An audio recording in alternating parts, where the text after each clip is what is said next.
হঠাৎ করে নয়, প্রধানমন্ত্রী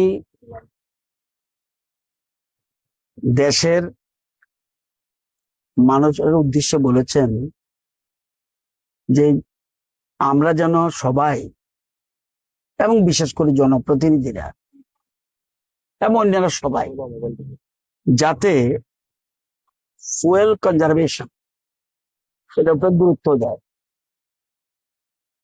কারণ আমাদের যে ফুয়েল রয়েছে এটা নির্দিষ্ট কিছু দিনের জন্য রয়েছে।